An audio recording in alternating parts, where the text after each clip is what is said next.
RRB, l'invité du matin. Bonjour Elisabeth Noir. Bonjour Lionel. Votre invité ce matin, Édouard Léonie, c'est le président de la CNR, la Calédonie Nouvelle et Réunie. Édouard Léonie, bonjour. Bonjour. Merci d'avoir accepté notre invitation pour nous parler de ce nouveau mouvement politique que vous avez créé il y a quelques mois, la Calédonie Nouvelle et Réunie. Qu'est-ce que c'est? Pourquoi avoir décidé de créer un nouveau parti politique? On a envie de vous dire, est-ce qu'il n'y en a pas assez? Il y en a un certain nombre, mais il est temps vraiment de changer la donne politique. Nouvelle, pourquoi? Parce qu'il faut engager de nouvelles politiques publiques pour traiter le quotidien, pour renouveler la classe politique. Réunie, pour enfin réunir les Calédoniens, tout le monde, toute cette société qui est à la fois métisse, mélanésienne, européenne, océanienne, dans une identité commune, au travers de signes identitaires comme le drapeau commun. Quelles sont les convictions de la CNR? Quelle est sa spécificité? Qui sont ses adhérents pour l'instant? Alors les adhérents, c'est tout le monde. Combien d'adhérents vous avez là? On est autour de entre 1000 adhérents et sympathisants. À partir de là, pourquoi on a créé ce parti? Parce que simplement, on a fait un constat que le pays est mal géré et a perdu sa cohésion. Il est temps de renouveler la classe politique. Le dégagisme, est-ce que ça suffit comme programme politique? C'est pas un peu court? Eh bien, quand on voit la situation actuelle qui est quoi?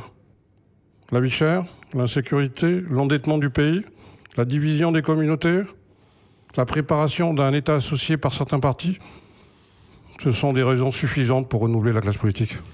Vous mettez en avant le renouvellement de la classe politique, mais vous-même, les différents cadres de votre parti, vous avez tous un passé politique. Vous avez adhéré, vous êtes adhérent de partis existants, vous avez travaillé en cabinet en ce qui vous concerne. Vous avez été déçu par vos engagements précédents?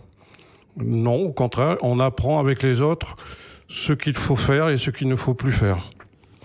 En matière de gestion politique, qu'est-ce qui se passe? On a une classe politique qui est arrivée dans les années 80 en politique et ça fait 30 à 40 ans qu'ils sont toujours là. Il y a quand même un renouvellement, il y a quand même quelques jeunes aujourd'hui.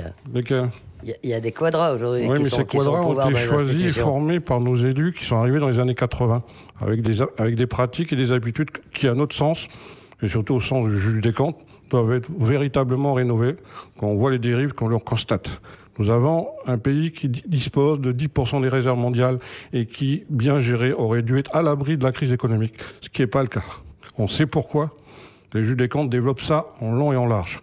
Et puis surtout, les accords Matignon-Oudinot ont démarré sur une affaire qui illustre bien la tournure des choses. C'est-à-dire? C'est simplement, vous reprenez le rapport de Asselineau sur la gestion de la DRAP de l'époque. Nous avons ce rapport.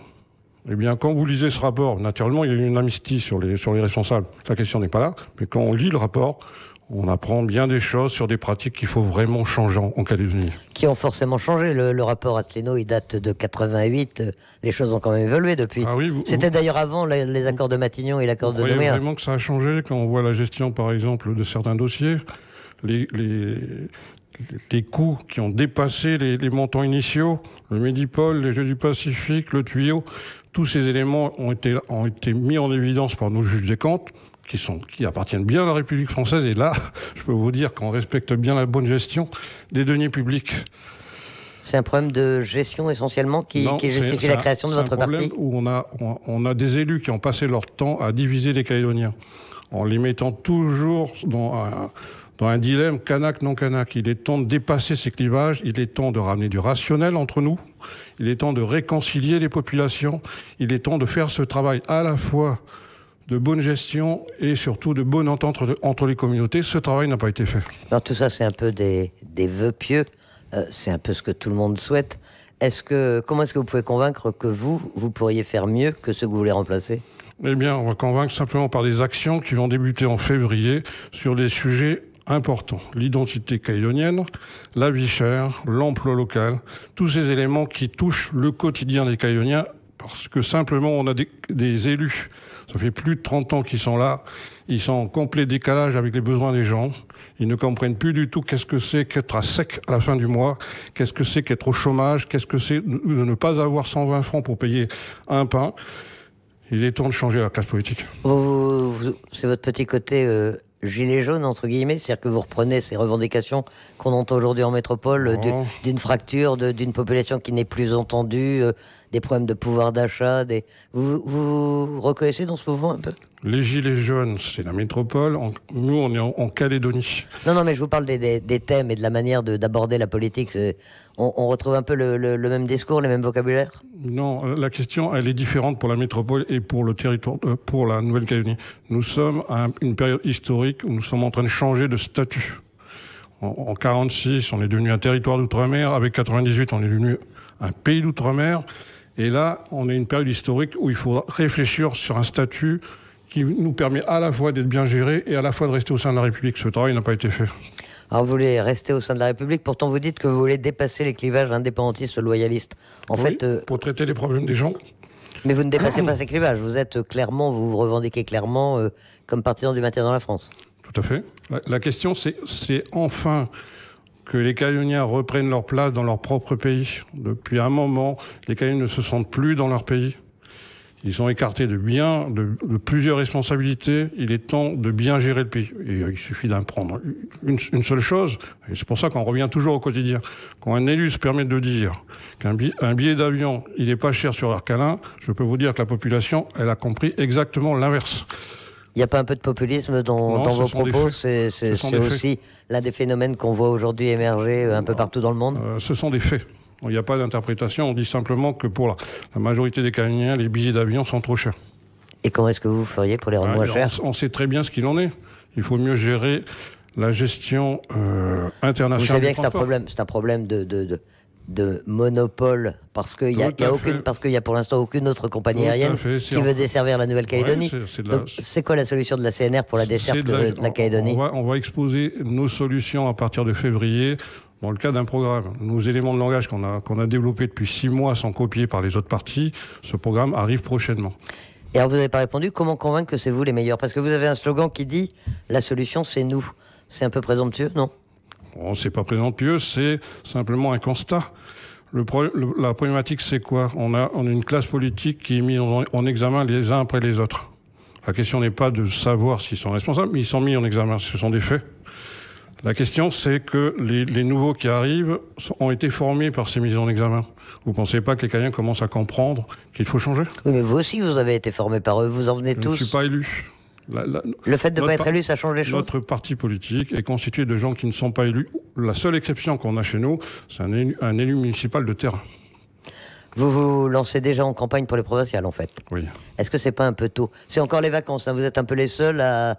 Vous avez fait une réunion publique hier. Il est temps vraiment de changer. Hein. Si on garde les mêmes éléments, ça me rappelle un maire du Grand Nouméa qui nous dit, mais alors, pourquoi parler du changement? C'est vrai que ça fait... Lui, il est en politique depuis 84. Et moi, j'ai une militante du parti qui me dit, moi, je n'ai connu que ce monsieur. Il est temps de changer. Mais c'est tout, c'est votre seul slogan, il est temps de changer, il faut les remplacer. Pour engager les réformes. Ces réformes n'ont pas été engagées pendant 30 ans. Pourquoi? On n'a rien fait en Calédonie depuis 30 ans? La vie chère, la division des communautés? Non, ce sont des faits. Il y a quand même des choses qui ont été faites depuis 30 ans. L'endettement du pays? Le développement de la Nouvelle-Calédonie, le rééquilibrage, la construction des usines. Il y a eu quand même... Est-ce que vous estimez que vraiment rien n'a été fait depuis 30 ans? La question, c'est l'état du pays à la fin de l'accord de Nouméa. Toutes les interventions à la fois de l'État, les dotations, les subventions, les plans, ont été engagées avec des résultats qui sont négatifs à la fin de l'accord de Nouméa. On le sait, demander à tous les Calédoniens, quand on a un gouvernement local qui nous dit tout va très bien, il n'y a qu'eux qui vont très bien. Vous voyez, demandez aux commerçants qui ferment leurs boutiques les uns après les autres. Demandez aux syndicats du BTP. Vous allez voir qu'est-ce qui se passe. Demandez aux enseignants. Demandez aux sapeurs-pompiers. Demandez aux retraités. Vous voyez, toutes ces catégories sociales, en fait, on a assez de cette gestion actuelle qui n'est pas basée sur le sens du résultat. C'est-à-dire qu'on a des élus qui souhaitent leur reconduction alors qu'ils nous annoncent des déficits. En 2009, à la province sud, il y a eu une ardoise de moins 9 milliards. Au gouvernement, en 2014, il y a une ardoise de moins 11 milliards. Actuellement, la situation du RAM est en difficulté. On a un endettement de plus de 35 milliards au niveau de la SPMEC, ça veut dire que les participations minières avec la société Vallée. Vous pensez vraiment que les Calédoniens, ça va, ils acceptent tout ça? Il est temps de changer. Vous allez, ça on l'a compris, ça va être votre slogan aussi, j'imagine. Qui seront les candidats pour la CNR aux élections provinciales? Qu'est-ce qu'ils auront de plus qui font que les gens se diront « Ah bah, avec eux, ça va changer » ? Avec nous, ça va changer parce que simplement, nous sommes des gens du quotidien. C'est des gens simples qui ont travaillé, qui n'ont pas détourné de fonds publics et qui veulent simplement que les populations s'entendent. On veut s'entendre entre Mélanésiens, Européens, Métis, Océaniens. Tout ce qu'on veut, c'est que le rationnel revienne à la tête des institutions. Une liste dans la province sud ? Oui. Et dans les 2 autres provinces, est-ce que vous envisagez de vous présenter ? Dans la province sud. Ouais, il faut être cohérent.